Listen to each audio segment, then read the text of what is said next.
네, 일본 정부는 북한 미사일이 일본 상공을 통과한 것은 처음이라면서 심각하고 중대한 위협이다 이렇게 말했습니다. 도쿄 연결해보죠. 황보윤 특파원 나와 있습니까? 네, 도쿄입니다. 네, 일본 정부가 강하게 반발할 수밖에 없는 상황인데요. 지금 일본 분위기 어떻습니까? 네, 그렇습니다. 아베 신조 일본 총리는 오늘 북한 미사일 발사가 지역 평화와 안전을 위협하는 행위로 결코 용인할 수 없다고 말했습니다. 이어 국제사회 전체가 북한 도발을 막기 위해서 압력을 가해야 한다고 강조하면서 유엔 안보리 긴급회의 소집을 요청한다고 했습니다. 아베 총리는 앞으로 북한에 강하게 압력을 가해서 그들의 정책을 변화시킬 것이라고 덧붙였습니다. 앞서 열린 국가안전보장회의에서는 이번 미사일 발사의 의도와 대책 등이 논의됐습니다.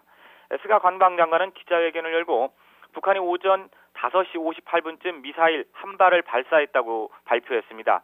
6시 5분에서 7분 사이에 일본 상공을 통과한 이 미사일은 발사 뒤 14분을 날아서 6시 12분쯤 홋카이도에서 동쪽으로 1180km 정도 떨어진 태평양에 낙하했다고 밝혔습니다. 일본 영해나 배타적 경제 수역에 떨어지진 않았다는 설명입니다.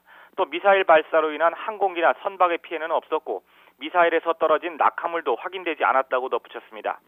스가 장관은 북한 미사일이 일본 상공을 통과한 것은 처음이라면서 심각하고 중대한 위협이라고 말했습니다. 이어 중국에 있는 일본 대사관을 통해서 북한에 엄중히 항의하고 가장 강력한 표현으로 단호히 비난했다고 강조했습니다. 일본 정부는 사거리와 고도 등을 볼 때 이번 미사일이 북한이 지난 5월 14일 발사한 중거리 탄도미사일, 즉 화성 12형과 비슷한 종류인 것으로 추정하고 있습니다.